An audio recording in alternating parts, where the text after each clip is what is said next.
اب ان 3 آیتوں میں سے پہلی آیت تو در حقیقت جامع دعا ہے، اہدنا الصراط المستقیم، اے اللہ ہمیں سیدھے راستے کی ہدایت عطا فرما۔ پھر اگلی آیت میں اس راستے کی تعریف کی گئی ہے کہ وہ راستہ کس قسم کا ہے اور کیسے حاصل کیا جا سکتا ہے، اور تیسری آیت میں یہ بتایا گیا ہے کہ ہمیں جو راستہ مطلوب نہیں ہے وہ کون سا ہے اور کس قسم کے راستے سے ہمیں اجتناب کرنا ہے اور جس سے ہمیں اپنی زندگی میں بچنا ہے۔ ان 3 آیتوں میں یہ 3 باتیں فرمائی گئی ہیں۔ پہلے ان 3 آیتوں میں سے سب سے پہلی آیت پر ذرا سا غور کیجئے، اہدنا الصراط المستقیم، اے اللہ ہمیں سیدھے راستے کی ہدایت فرما۔ اب کہنے کو تو یہ بہت مختصر سا جملہ ہے، لیکن اگر دیکھا جائے تو اس میں دنیا و آخرت کی تمام حاجتیں، تمام ضرورتیں سمٹ آئی۔ صراط مستقیم کے معنی ہے سیدھا راستہ، صراط کے معنی راستہ اور مستقیم کے معنی سیدھا، اور سیدھا راستہ اس کو کہتے ہیں جس میں کوئی کجی نہ ہو، جس میں کوئی موڑ نہ ہو، اور جس میں کوئی چلنے میں دشواری نہ ہو، اور جو ٹھیک منزل تک پہنچا دے۔ اب اس قسم کا راستہ کا مطلب یہ ہے کہ ہمیں وہ طریقہ، اس طریقے تک ہم پہنچ جائیں جو ہمیں منزل تک پہنچانے والا ہے۔ اور یہ صراط مستقیم ایسی چیز ہے جس کی ہمیں دنیا میں بھی ضرورت ہے اور آخرت میں بھی ضرورت ہے۔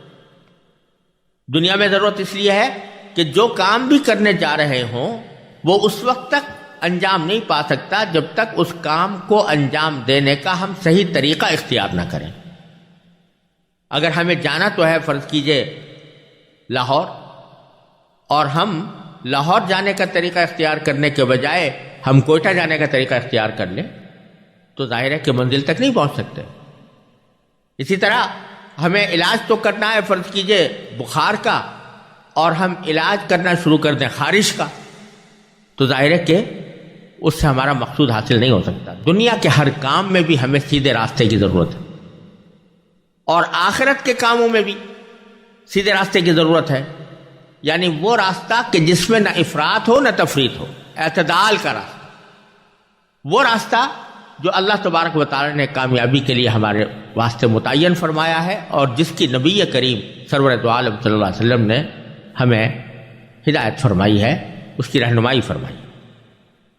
اس کے لیے فرمایا جا رہا ہے اے اللہ ہمیں صراط مستقیم عطا فرما، دنیا میں بھی اور آخرت میں بھی۔ یہاں ایک بات اور قابل ذکر بھی ہے اور قابل غور بھی، کہ ہدایت جب کہتے ہیں تو اس کے لفظی ترجمہ اردو میں عام طور سے رہنمائی سے کیا جاتا ہے۔ ہدایت کے معنی یہ ہے کہ ہمیں رہنمائی کر دیجئے سیدھے راستے کی، لیکن عربی زبان میں ہدایت کے 2 مختلف معنی ہیں، اور کبھی وہ ایک معنی میں استعمال ہوتا ہے، کبھی دوسرے معنی میں استعمال ہوتا ہے۔ ایک معنی تو ہدایت کے یہ ہیں کہ فرض کیجئے ایک شخص آپ سے کسی منزل پر جانے کا پتہ پوچھ رہا ہے، تو آپ اس کو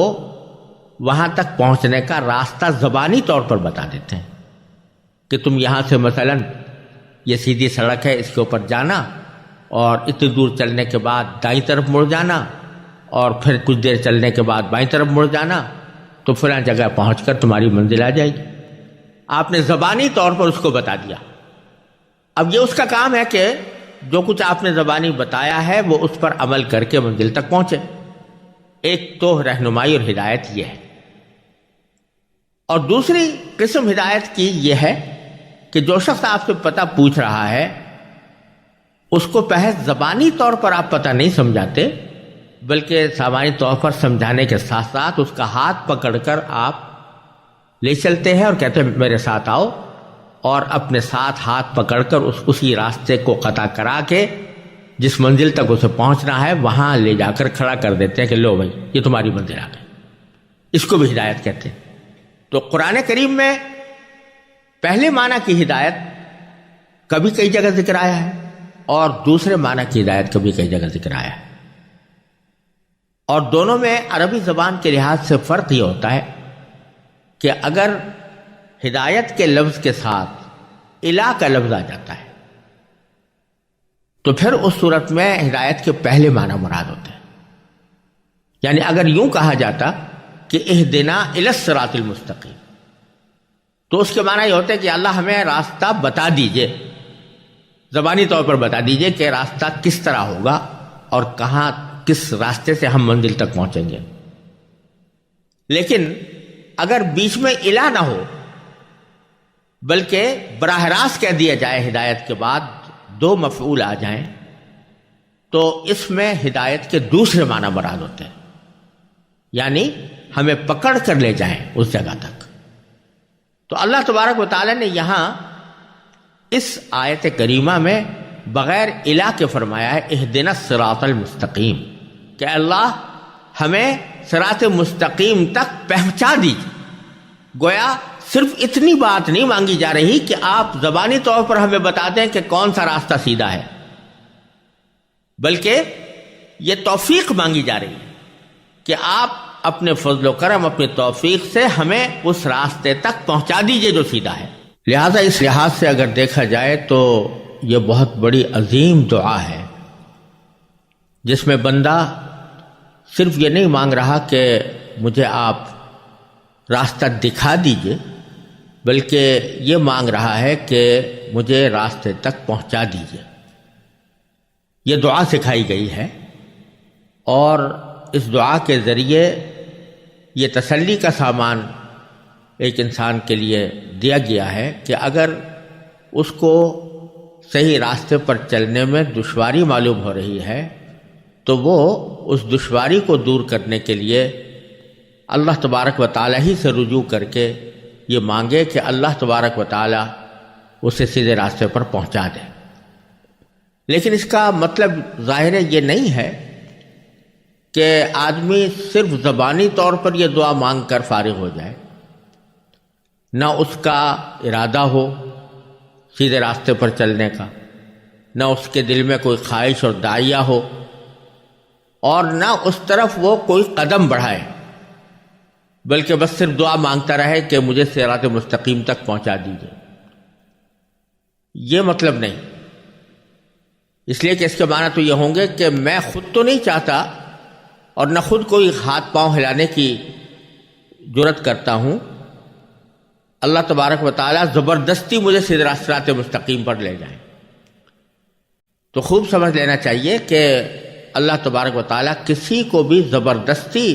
صراط مستقیم پر نہیں لاتے. چنانچہ قرآن کریم میں کئی جگہ اللہ تبارک و تعالیٰ نے یہ ارشاد فرمایا ہے، مثلا فرمایا کہ لا اکراہ فی الدین، کسی کو دین قبول کرنے کے لیے مجبور نہیں کیا جا سکتا. ایک اور مقام پر فرمایا انلزمکموہا وانتم لہا کارہون، کہ کیا ہم تمہیں زبردستی اس دین پر کاربند کر دیں جبکہ تم اس کو ناپسند کرتے ہو. ایک تیسری موقع پر نبی کریم سرور دو عالم صلی اللہ علیہ وسلم سے خطاب کرتے ہوئے اللہ تبارک و تعالی نے فرمایا فَأَنْتَ تُكْرِهُ النَّاسَ حَتَّى يَكُونُوا مُؤْمِنِينَ، کہ کیا آپ لوگوں کو زبردستی کر کے مومن بنائیں گے.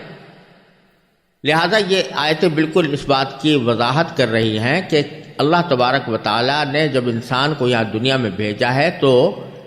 اس کا کام یہ ہے کہ وہ اپنے ارادے، اپنے اختیار، اپنے شوق اور اپنے داعیے سے سیدھا راستہ اختیار کرے. مجبور کر کے، زبردستی کر کے کسی کو بھی نہ مسلمان بنایا جائے گا اور نہ مسلمان بنا کر اس کو سیدھے راستے پر لایا جائے گا. اس کے لیے سب سے پہلی شرط یہ ہے کہ اس صحیح راستے کی طلب دل میں ہو، وہ اس کو مانگتا ہو کہ میں ایسی راستے پر آؤں، اس کا شوق اس کے دل میں ہو، اس کے لیے وہ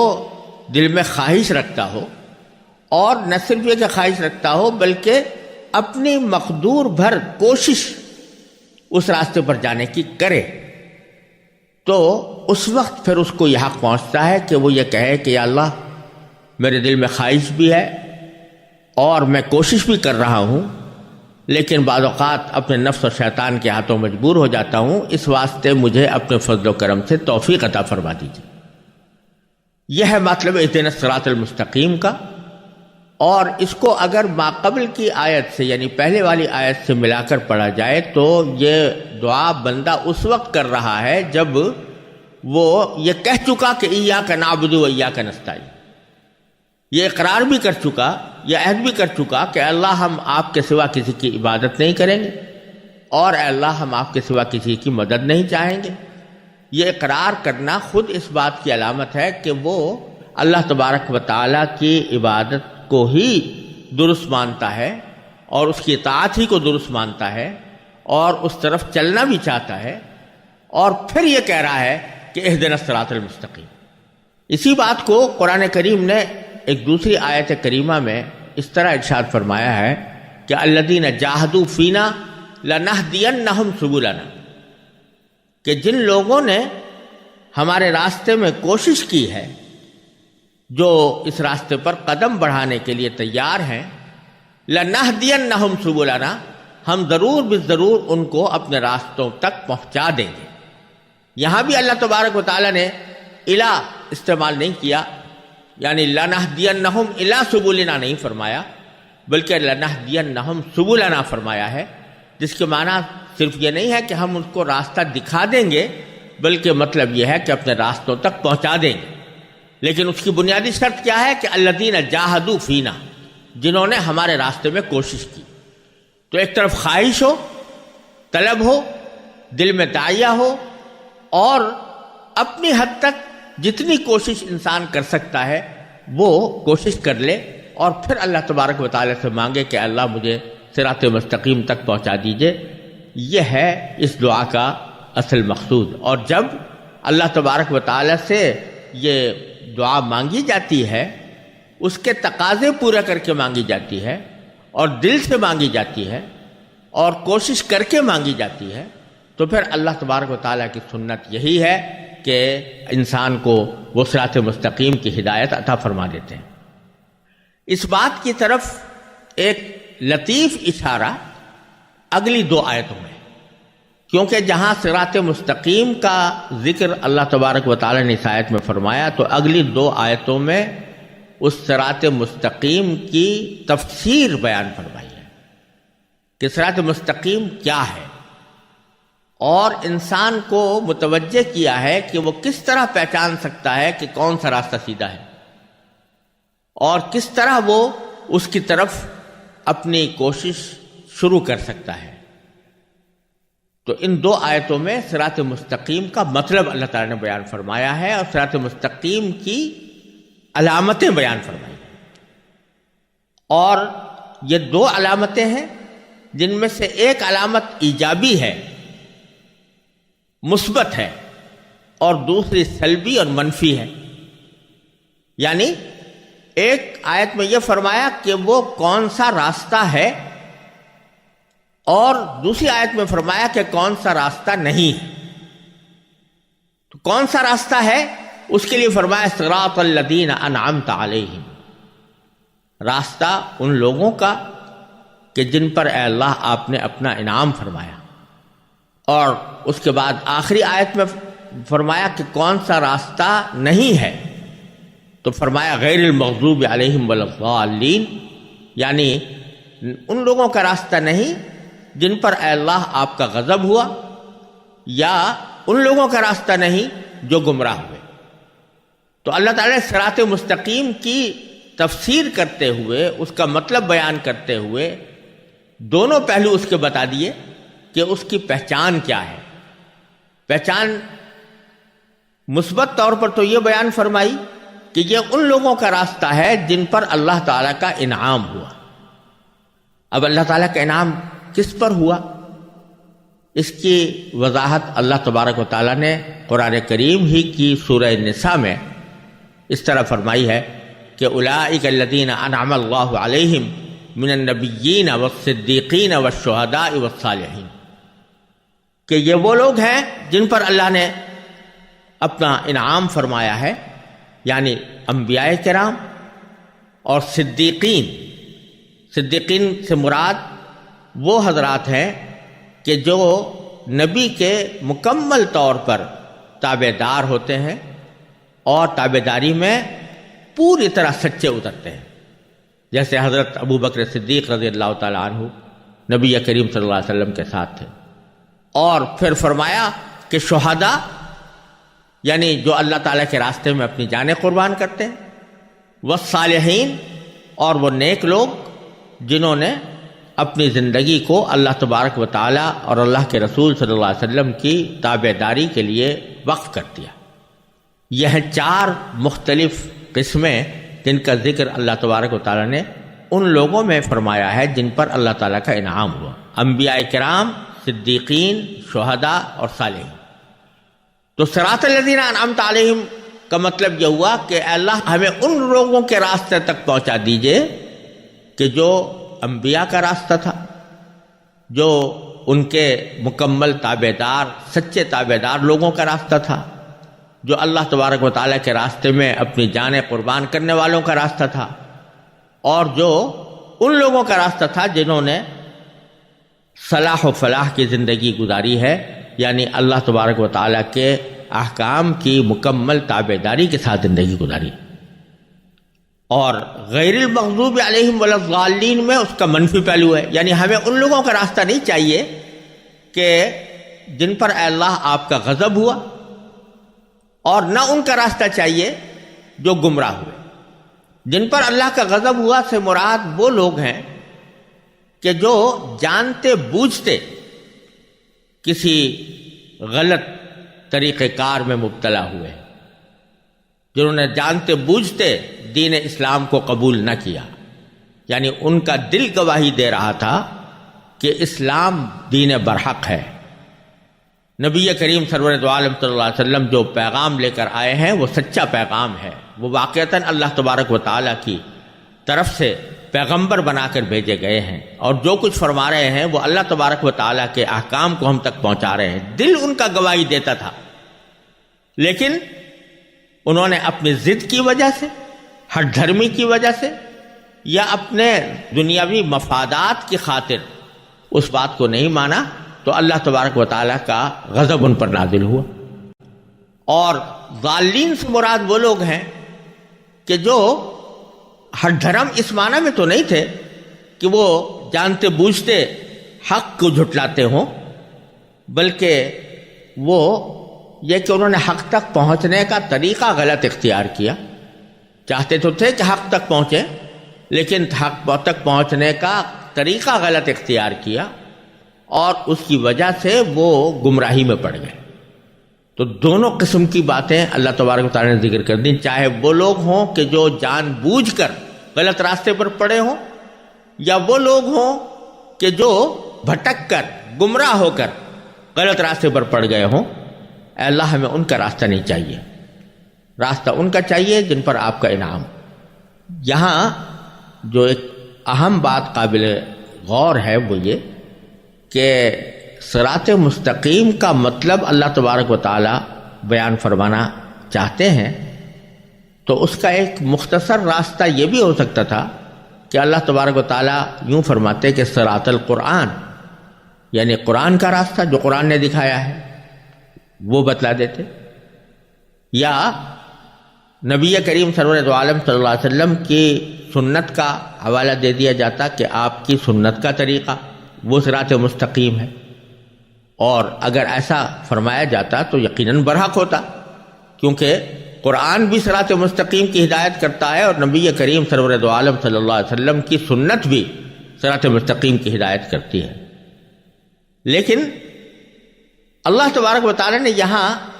کسی کتاب کا حوالہ دینے کے بجائے اور نبی کریم سرور دو عالم صلی اللہ علیہ وسلم کی سنت و سیرت کا براہ راست حوالہ دینے کے بجائے ایسا عنوان اختیار فرمایا کہ راستہ ان لوگوں کا جن پر اے اللہ آپ نے انعام کیا،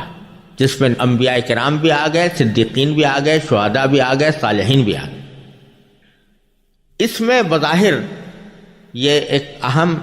ہدایت پوشیدہ ہے کہ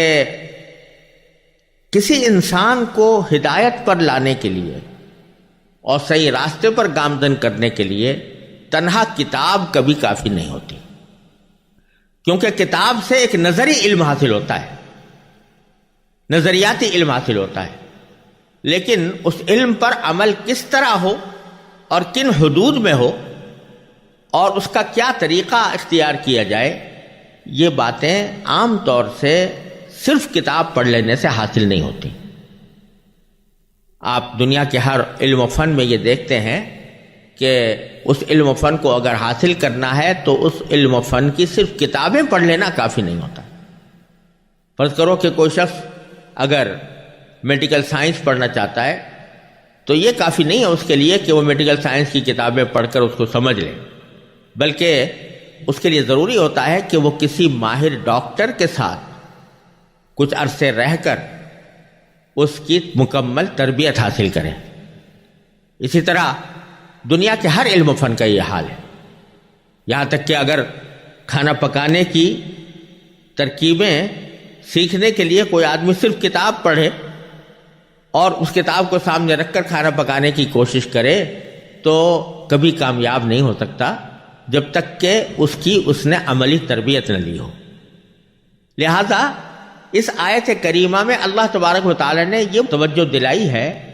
کہ اگر صراط مستقیم کو جاننا چاہتے ہو، سمجھنا چاہتے ہو اور اس کو اختیار کرنا چاہتے ہو تو پھر تمہیں ان لوگوں کا طریقہ دیکھنا چاہیے کہ جن پر اللہ کا انعام ہوا، یعنی انبیاء کرام، صدیقین، شہداء اور صالحین۔ انبیاء کرام علیہم الصلاۃ والسلام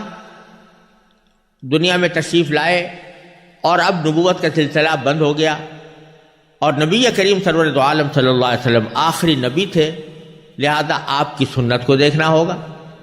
صراط مستقیم کا مطلب سمجھنے کے لیے آپ کی سنت کو دیکھنا ہوگا، اور پھر اس سنت کو کس طرح عمل میں لایا گیا تو اس کے لیے صدیقین اور شہداء اور صالحین کے طرز عمل کو دیکھنا ہوگا۔ اور یہ ایک انسان کی فطرت ہے کہ اس کی تربیت میں صحبت کو بڑا دخل ہوتا ہے، اور صحبت کے ذریعے ہی انسان کی عملی اور اخلاقی تربیت انجام پاتی ہے، جیسا کہ حضرات صحابہ کرام نے نبی کریم صلی اللہ علیہ وسلم کی صحبت میں رہ کر تربیت حاصل کی، اس کے نتیجے میں وہ صحابی کہلائے، اور پھر یہی سلسلہ آگے بھی چلا۔ صحابہ کرام کی صحبت سے تابعین بنے اور تابعین کی صحبت سے تبع تابعین بنے، اور یہ سلسلہ اسی طرح چلا آیا ہے۔ تو اللہ تبارک و تعالی نے اس آیت کریمہ میں یہ اشارہ فرما دیا ہے کہ صراط مستقیم پر چلنے کی کوشش، جو در حقیقت اس دعا اہدنا الصراط المستقیم کی دعا کے لیے ایک لازمی شرط ہے، اس کوشش کا آسان طریقہ یہ ہے کہ ان لوگوں کے راستے کو دیکھو، ان کی صحبت اختیار کرو، ان سے تربیت لو جو صدیقین ہیں یا شہداء ہیں یا صالحین ہیں، کیونکہ انبیاء کرام کی صحبت تو براہ راست اب حاصل ہو نہیں سکتی، لیکن اگر کوئی صدیق آئے تو اب بھی آ سکتا ہے، اور شہداء ہوں یا صالحین ہوں تو وہ دنیا میں انشاءاللہ قیامت تک موجود رہیں گے، تو ان کی صحبت اختیار کرنا تمہارے لیے آسان طریقہ ہے اس منزل تک پہنچنے کے لیے اور اس کے لیے کوشش کا قدم بڑھانے کے لیے۔ اور جب تک کوشش کا قدم نہیں بڑھاؤ گے تو اس وقت تک اہدنا الصراط المستقیم کی دعا بے معنی ہوگی، کیونکہ تمہارا رخ تو کسی اور طرف ہے اور دعا یہ مانگ رہے ہو کہ سیدھے راستے کی طرف چلے جاؤ۔ تو اللہ تبارک و تعالی نے یہاں صراط مستقیم کی علامت بیان کرتے ہوئے کسی کتاب کا حوالہ دینے کے بجائے ان لوگوں کا حوالہ دیا کہ جو صحیح راستے پر ہیں، صراط مستقیم پر ہیں، اور منفی طور پر بھی ان لوگوں کا حوالہ دیا جو صراط مستقیم پر نہیں ہے۔ اسی لیے بزرگوں نے فرمایا ہے کہ اللہ تبارک و تعالی نے انسانوں کی ہدایت کے لیے دو سلسلے ایک ساتھ جاری فرمائے ہیں، ایک کتاب اللہ کا اور ایک رجال اللہ کا۔ یعنی ایک تو کتاب نازل فرمائی تاکہ لوگوں کو ہدایت کا راستہ دکھائے، لیکن اس کتاب پر عمل کرنے کا سلیقہ اور اس کا طریقہ یہ محض کتاب پڑھ لینے سے حاصل نہیں ہو سکتا تھا، اس لیے اللہ تبارک و تعالی نے دوسرا سلسلہ رجال اللہ کا جاری فرمایا، جس میں انبیاء، صدیقین، شہداء اور صالحین چاروں قسمیں آتی ہیں۔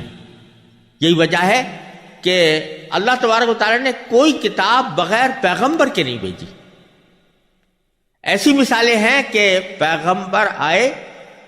اور کوئی نئی کتاب ان پر نہیں اتاری گئی، لیکن ایسی کوئی مثال نہیں ہے کہ جس میں صرف کتاب بھیجی گئی ہو اور پیغمبر ساتھ نہ بھیجا گیا ہو۔ اور مقصد اس کا یہ تھا کہ صرف کتاب پڑھ کر ان کو دین کی عملی تربیت حاصل نہیں ہوگی جب تک کہ کوئی معلم اور مربی اس کتاب کو سمجھانے والا بھی اور اس کے اوپر عمل کی تربیت دینے والا بھی موجود نہ ہو۔ اس لیے اللہ تبارک و تعالی نے ہر کتاب کے ساتھ پیغمبر بھیجا، اور پیغمبروں نے اپنے متبعین کی تربیت فرمائی، پھر انہوں نے اپنے بعد آنے والوں کی تربیت فرمائی۔ اور اسی طرف قرآن کریم نے ایک دوسری آیت میں بھی اشارہ فرمایا کہ وَاتَّبِعْ سَبِيلَ مَنْ أَنَابَ إِلَيَّ، کہ ان لوگوں کے راستے کی پیروی کرو جو میری طرف متوجہ ہیں، یعنی مجھ سے رجوع کرتے ہیں، اور جن کا مزاج یہ بن گیا ہے کہ وہ اللہ تبارک و تعالیٰ کی بندگی کرے، اپنی زندگی کے ہر شعبے میں اللہ تعالیٰ کے بندے بنے، ان کے راستے کو اختیار کرو۔ تو اس میں اللہ تبارک و تعالیٰ نے اس ہدایت کو حاصل کرنے کے لیے پہلا قدم بڑھانے کا ایک آسان گر بھی ان دو آیتوں کے اندر بتا دیا ہے، اور اگر ہم اس پر عمل کریں تو اللہ تبارک و تعالیٰ کی رحمت سے امید ہے کہ ہماری یہ دعا کہ اہدنا الصراط المستقیم یہ سچی دعا ہوگی، اور اس صورت میں اللہ تبارک و تعالیٰ کی رحمت سے پوری امید ہے کہ اللہ تبارک و تعالیٰ ہماری یہ دعا قبول فرمائیں گے۔